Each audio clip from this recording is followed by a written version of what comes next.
네, 어벤져 전략회의 11월 22일 금요일 순서 진행하겠습니다.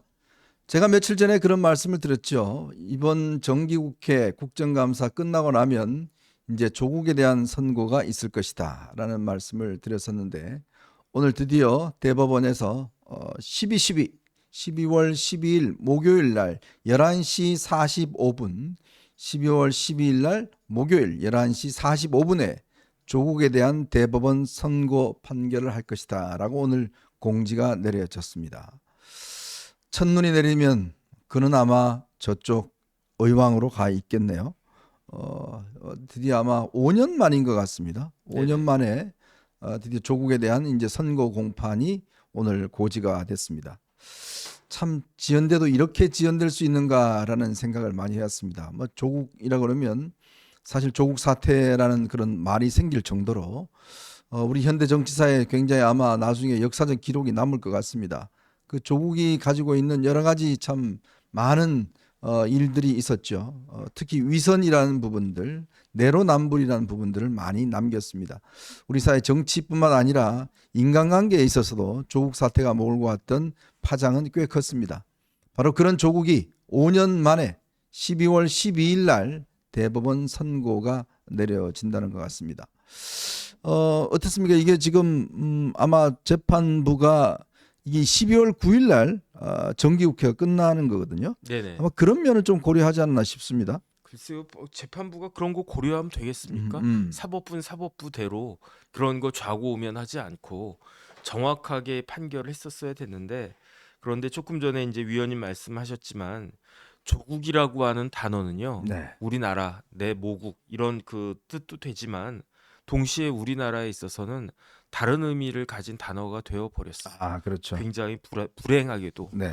조국은 위선하고 동격이고 조국은 왜곡하고 똑같은 거 아닌가, 저는 그런 생각이 들고요. 많은 사람들이 어떻게 생각을 했느냐, 조국 대표가 뭐 여러 가지 그 어록이 많지 않습니까? 네. 그런데 저는 하나만 들라고 하면 딱 그게 생각이 나요. 가재, 붕어, 하하, 개구리. 개구리. 그러니까 저 같은 사람 어떻게 우린 생각했느냐, 뭔가요?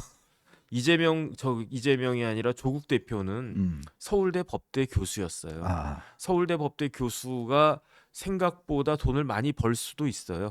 뭐 이렇게 사업하는 사람만큼, 그렇게 아주 잘 나가는 변호사만큼 그렇게 큰 돈은 못 벌어도 네. 그래도 서울대 법대 교수 되면 뭐 이런저런 그 뭐 프로젝트도 할 수 있고, 그다음 이런저런 뭐 커미티에서 위원으로 와달라고 할 수도 있고, 그래가지고 서울대 법대 교수 되면은 사실은 먹고 사는데 우리 사회에서 걱정은 없을 겁니다. 네. 그런데 사람이 먹고 사는 것만, 돈 가지고만 사회생활하는 거 아니잖아요. 어디 나가가지고 나 서울법대 교수야, 나 우리 아버지 서울법대 교수야, 내 남편이 서울법대 교수야, 이렇게 되면 네. 그걸로 인해서 받는 혜택은 그 무형적인 혜택은 어마어마한 거 아니겠습니까? 그런데 그런 서울대 법대 교수 조국이 우리는 다, 모든 사람이 다 뭐 하늘을 날아가는 그러한 용이 될 필요는 없고, 가재도 좋고 뭐 그다음에 개구리도 좋고 붕어도 좋고, 그렇게 이야기를 갖다가 했는데, 그래서 저 같은 사람 어떻게 생각했느냐, 그래, 조국 교수는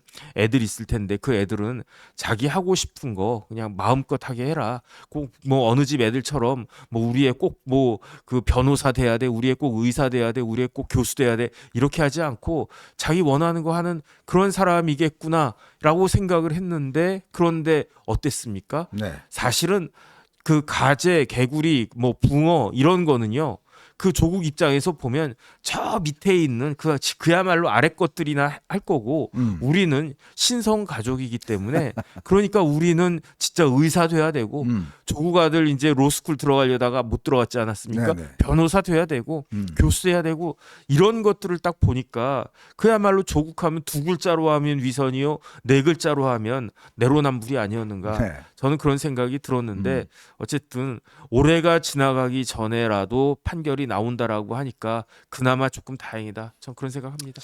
어쨌건 2024년 12월, 11월은 참 그동안 우리 정치권을 어떤 면에서 보면 좀 분탕질 치고 흐리게 했던 사람들에 대한 심판의 날이 될 것 같습니다.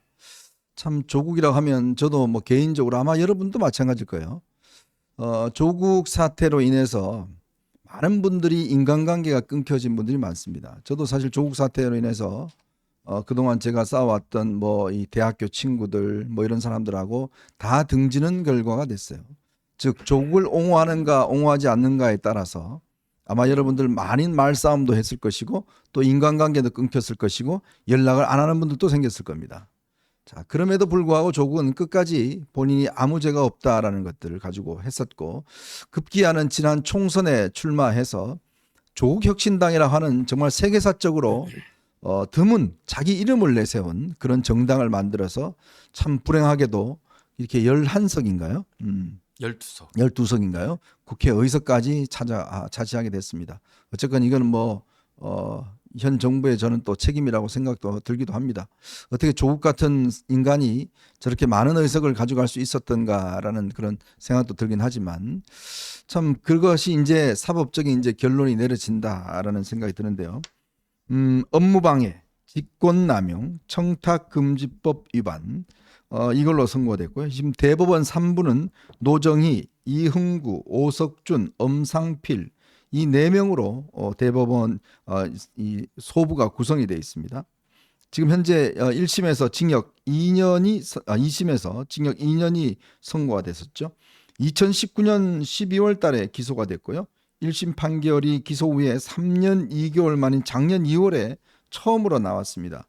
그때 징역 2년, 추징금 600만 원이 선고가 됐었고요.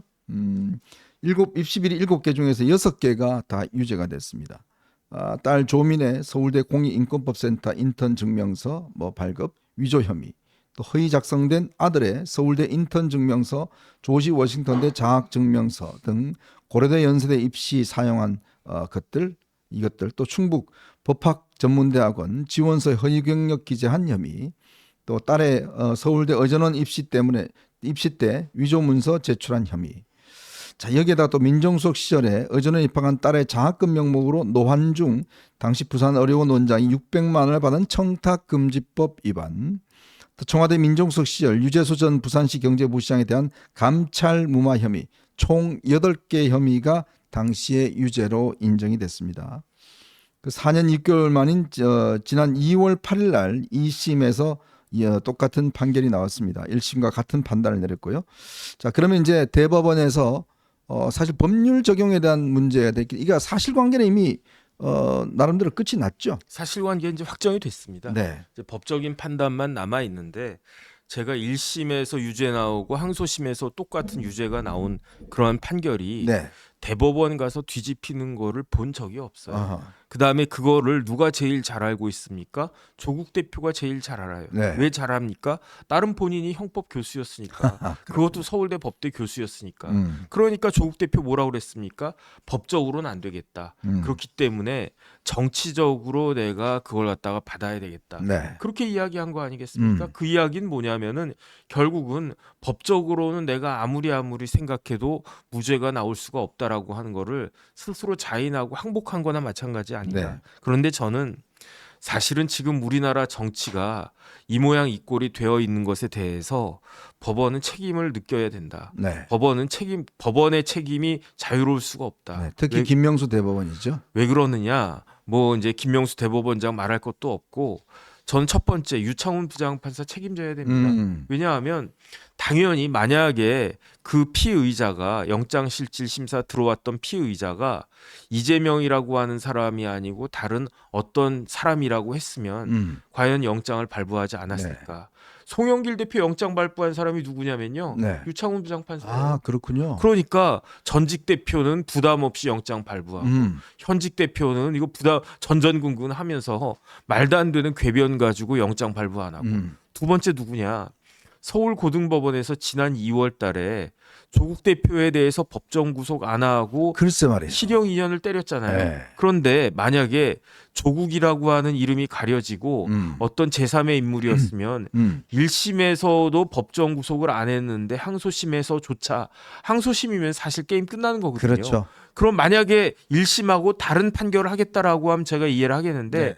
1심하고 똑같은 판결을 하면서 법정 구속을 안 한다? 그 결과 어떤 일이 벌어졌습니까? 법정 구속이 안 되니까, 그러니까 조국 대표가 뭐라고 이야기했느냐? 나는 그 법적인 거 말고 정치적인 방법으로 어떻게 그 돌파구를 모색해 보겠다. 그래가지고 만든 게 조국 혁신당이잖아요. 그렇죠. 저 조국이라고 한 사람하고 혁신이라고 하는 그 단어가 매치가 됩니까? 말이 안 되잖아요. 그거는 그야말로 논리적인 모순인데 그런데 이제 조국 혁신당 딱 만들어지니까 그런데 정치는 법하고는 다른 거잖아요.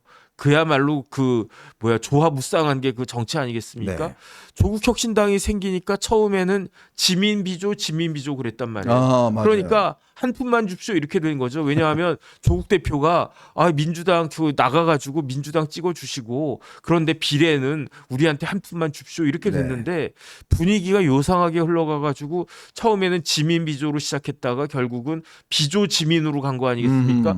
비례대표 찍으러 조국 혁신당 찍으러 나가는 길에 민주당도 그냥 찍어주자 이렇게 돼가지고 지금 범야권 192석이라고 하는 변태적인 정치 상황이 초래된 것에 거기에 대해 조금 전에 이제 뭐 정부 여당도 책임 있다라고 그 이현정 의원님 말씀하셨는데 뭐 그건 당연한 거고요. 거기에다가 원칙대로 조국이라고 하는 피의자를 피고인을 법정 구속했었으면 지금과 같은 상황이 일어났겠느냐. 맞습니다. 그러면 비조지민, 지민비조 이런 거 없었을 거고요. 그러면 아무리 그렇다라고 하더라도 민주당이 뭐 끼케 한 150석, 160석 얻지 않았겠습니까? 네. 그게 지금 상승작용이 이렇게 져가지고 192석 범야권이 됐는데 범야권 192석 돼가지고 우리나라가 행복해졌습니까? 범야권 192석이라고 하는 게 결국은 단 한 사람을 위해서 지금 이 우리나라 정치가 가동되고 있는 그런 모습이 되어 버렸으니까 여기에 대해서 법원은 좀 할 말 있으면 해봤으면 좋겠다는 생각 듭니다. 서울고법 형사 13부 김우수 부장판사였습니다. 그에게 법정 구속을 시키지 않은 김우수 부장판사, 또 이재명 대표 구속을 시키지 않은 유창훈 부장판사, 뭐 이런 분들이 결국은 아까 우리 정 변호사님이 쭉 말씀해 주셨지만 바로 이 지연된 정의가 얼마나 국민들에게 어떤 해악을 주는 것인지 또 우리 정치 구조를 얼마나 왜곡된 구조로 만들어 줬는지 아마 이 조국과 이재명 이 두 사람의 어떤 판결로 만들어지는 것 같습니다. 사실 우리 법원이 그동안 보면 그래도 뭐 마지막 보루는 법원이었다는 그런 생각을 가졌었는데 그러나 김명수 대법원 시절 그 소위 이야기하던 좌파 판사들이 이제 대거 서울중앙지법이나 이런 데 이제 포진하면서 나타난 결과가 바로 이런 결과였습니다. 이재명 대표 선거법 위반 2년 2개월 동안 결론 내리지 않다가 튀어버렸죠. 판사가, 강규태 판사가. 그러다가 이번에 정말 판결이 내려졌고요. 참 한 명의 또 판사가 정말 이 뭐 의지가 기르는 게 아니라 그냥 제대로 하는 판사 한 명이 세상을 이렇게 많이 바꿉니다. 최근에 이 이재명 선거법 판결을 내는 한 판사도 마찬가지죠. 자, 그런 것이 우리나라의 판사들이 얼마나 중요한가를 다시 한번 확인시켜 주는 게 아닌가 그런 생각이 드는데 뭐 아마 여러분도 뭐 믿어 의심치 않겠지만 이번에 그냥 확정이 되겠죠. 파기환송 지금 조국 혁신당 같은 경우는 파기환송을 바란다는 이야기를 하겠는데 네네. 이게 뭐 파기환송될 수 있는 상황은 아니지 않습니까? 좀 전에 말씀하셨지만 이제 대법관들 누구누구가 네. 그 소부에서 네. 그 조국 대표 판결에 대해서 지금 선고할 것이다 이 이야기 하셨잖아요. 네, 그렇죠. 그런데 그 중에 한 명이 엄상필 대법관이란 말이에요. 네, 이게 주심이 아마 엄상필 대법관입니다. 엄상필 대법관이 주심인데 네. 엄상필 대법관이 대법관 되기 전에 서울고등법원의 부장판사였어요. 아, 그렇군요. 그 서울고등 부장할 때 어떤 사건을 다뤘었느냐? 음.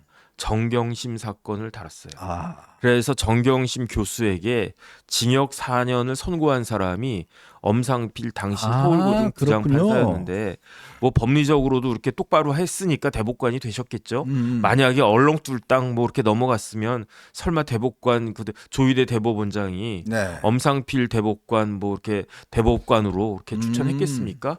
그런데 뭐 이런저런 내용 많이 있었는데 제가 그 판결을 쭉 봤더니 엄상필 대법관이요 마지막에 양형을 하면서 네. 일가를 해요. 누구에 대해서? 정경심 교수에 대해서. 어떻게 이럴 수가 있느냐. 정경심 교수 어떤 사람입니까? 서울대 나와가지고 영국인가 어딘가에서 박사학위 받고 네. 대학 교수였잖아요. 거기에다가 자기 남편은 조국이었잖아요. 네. 서울대 법대 교수. 그러면 저 부부는요 우리 사회에서 누릴 거 다 누린 사람이에요. 그렇죠. 존경받을 거 다 존경받고 경제적으로도 아무런 문제가 없고 그런데 자기 아들 딸 가재 만들고 붕어 만들고 개구리 만들기 싫어가지고 조민이 전 딱하다는 생각이 드는 게 네. 아니, 자기 능력은 이거밖에 안 된단 말이에요. 그런데 의전원 들어갔는데 들어간 동기들 보니까 한 번만 쓱 봐도 다 외운단 말이야. 교수님들이 이야기하는 거 그냥 쓱쓱 다 보고 교수님들 이야기하는 거 난 따라가기도 힘들어 죽겠는데 저 애들은 어떻게 저렇게 다 알까? 그런 거 아니겠습니까? 뭐랑 똑같냐면요. 저를 그 운동부에 그 육상부에 끼워 넣었다고 생각을 해보세요. 네. 제가 요즘 같으면은 그 제가 사실은요 고등학교 다닐 때 음. 달리기 100m 13초까지는 와, 뛰어봤거든요. 진짜요? 근데 지금은 한 오. 20초 뛰지 않겠습니까? 야. 옛날 말고 지금으로 딱 봤을 때 운동신경이 있었군요. 기본적으로. 100m 20초 뛰는데 저를 육상부에 넣어가지고 굴린다고 생각을 해보세요.